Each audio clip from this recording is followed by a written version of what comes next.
Hi, I'm Renee, and today we're going to talk about how to make this sound into a kick. Woo!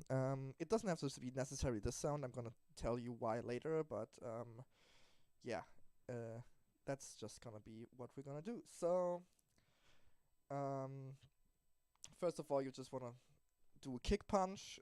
You can do it yourself or just sample one. It just doesn't matter. Like right now, I'm just gonna sample one. This. Okay, it's functional. It doesn't render. This is not what I'm gonna talk about. I don't know how to make punches really, so right now I'm sampling them. This is gonna be the next step I'm learning, but the whole video is about a method of making kicks that I found in the recent days, which I don't think I've seen in tutorials. So yeah, so basically we're gonna turn bass samples like this into kicks. So this sample I've already dragged into here, and we can cut that down to a beat, and then, oh, for fuck's sake. And then, oh, it's because zero cross is on. I hate zero cross in that case. So yeah, that's going into the effects chain that we have down here. I'm gonna talk about that in a second. So we turned this into just with the sort of standard initialized patcher thing. So the first step, what we want to do is we're gonna go into here. So this is FL Studio 20 thing. If you go to stereo delay and then you turn that all the way up, you have a very nice stereo field thing. Sounds wide, very wide, and this is what we want to do in the first place. So already you can hear that. It like sub and it sounds very clean and but it's we're gonna get there quickly. So yeah, let's talk about what's happening. So the bass sample is coming from FL Studio into a pre-distortion EQ, which we're not using right now. You can use that later to make variations.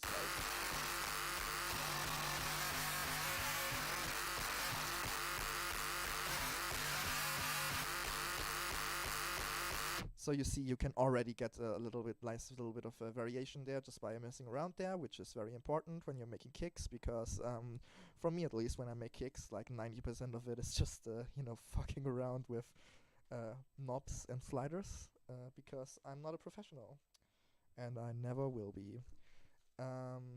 Well, okay, so that goes into our distortion plugin. So you can use any distortion plugin you want, whatever you feel most comfortable with. I'm using Disto FX, which in my opinion is the best distortion effects plugin. I've got a pro version, which is the paid version. You can get that for, I think, 25 euros on their site. 25 or 20, I don't know. But you can also use the free version, which doesn't have the hardcore bass thing, and I think something else is also missing. I don't know. I'm using this. So yeah, you don't really need the hardcore bass thing, but it's nice to have. It's basically like adds another like a sub bass that you define. And yeah, and for the sake of this tutorial, we're using a preset called Public Enemy by Igor. You can make your own distortion things, but yeah, for demonstration purposes, for it to sound nice, we're just gonna use that. That goes into a Serum Effects, which has just the compressor with the bass turned all the way up right now. That's what I did earlier. I'm gonna tell you why in a second. um, and that goes into three EQs that split the frequencies. So we have the lows coming out of this one, we have the mids coming out of the second one, and we have the highs coming out of the last one. And the mids and the highs go into a Camel Fat Free, which is, by the way, the best plugin that has ever been made. It is the best plugin ever. And yeah, we're using the initialized settings, a clear preset, and then you only turn the filter on, and that's it. And that goes into a FabFilter Saturn, which is there to make it sound warmer in the end. If you have like a very clean sounding kick bass thing, you can make it sound warmer with a saturator, and the saturator that I'm using is Saturn. Yeah. Um, that goes along with the subs into a post EQ, which we have a notch here in the sub frequencies. Why is that? Well, I'm going to tell you why in a second. And that goes into another Camel FET, which is clear presets, filter turned on. You can also turn that off, but I have it turned on. It's just for meshing the thing together, all the frequencies and limit it, and yeah, and it goes out to FL Studio. So, oh god, where do I start? Okay, so we have our pre-distortion EQ, which you can get nice variations of. I've already showed you that. Then we have the distortion, which is the distortion, and then we go to serum effects. So from here on, the reason why I turned the bass up is because because there's a compressor down the line. If you sort of like overdrive the sub bass, the kick is gonna sound different because the sub is sort of drowning out other frequencies, so you get like an initial sort of like boom at the beginning, sort of in that case, and then you have like the kick sort of fading in. We can see that better with the other kick that I made. Just 1 second. So if you wanna.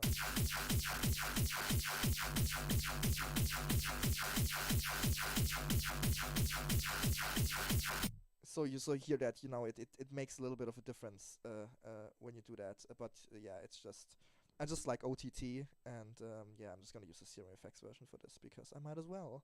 And it looks nice. The skin looks really nice. I made that in over the course of like 2 days, and yeah, a lot of people think it looks fucking shit. I don't care. I'm not gonna judge you. Anyway, so we're gonna go back to our kick. That goes, like I said, into post distortion EQ, and you can fuck around with the sound here a little bit more even.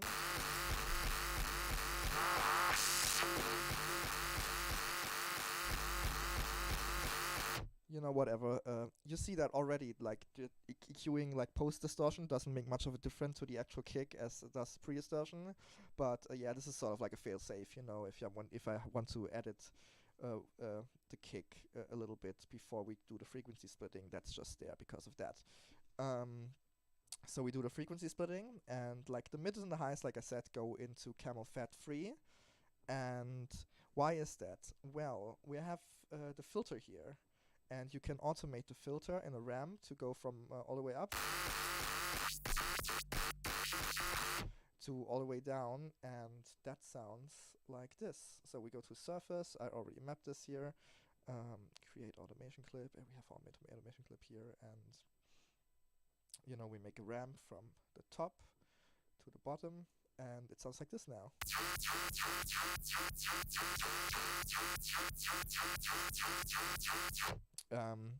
You don't have to do this, but I really like how that sounds, so that's why I'm doing it.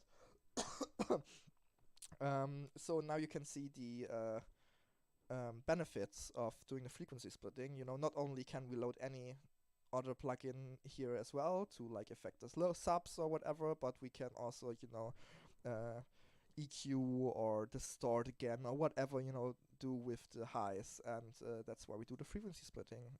It's also nice to get some kick edits in, like the sort of filter stuff. But yeah, like the Saturn, like I said, it's just there to like make it sound warmer or whatever. It doesn't matter. We don't need that, but it's nice to have it in case we do need it. And then we have the post chain EQ. Sorry, I don't know why that's full screen. It's weird. Everything is weird. So the reason why we have a notch here where the sub is because I have that mapped here as well, which is this slider, and if we automate that, you can make like a nice sort of rolling bass.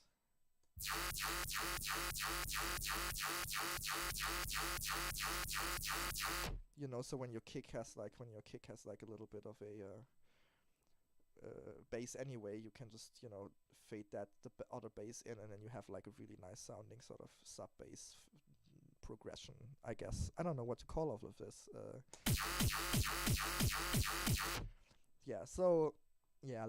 So you already hear it's not really that impressive, does it? But now we come to the nice thing about it.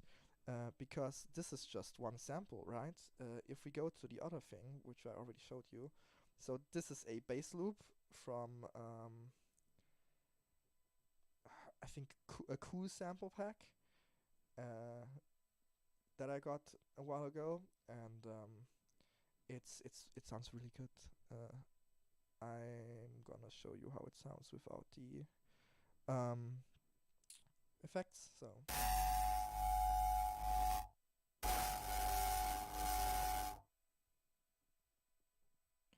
Yeah, and that's how it sounds without effects, and with the effects you can get something like this. And then we can just, we use the slip tool.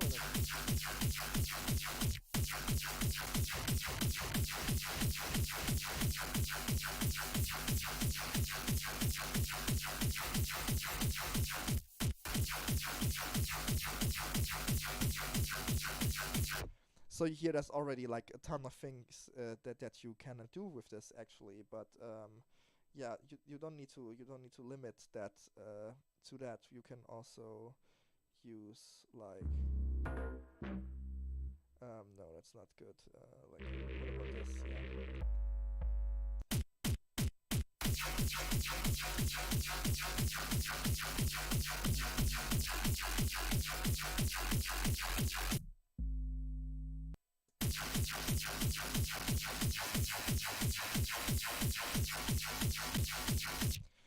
And you can just put whatever sample you want in there, and it sounds good, and that's really great. It's always the same style of kick, obviously, but if you fuck around with the settings, like the sort of distortion plugin settings right here.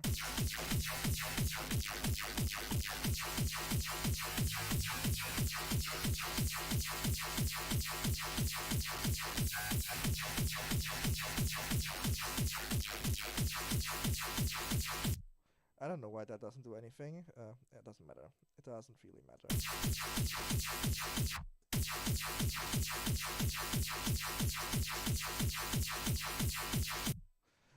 Yeah, and that's how you make a kick with those settings.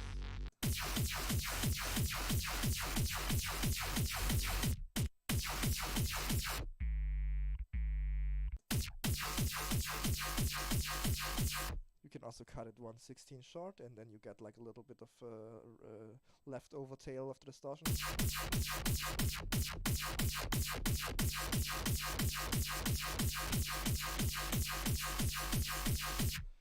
Which also sounds quite nice.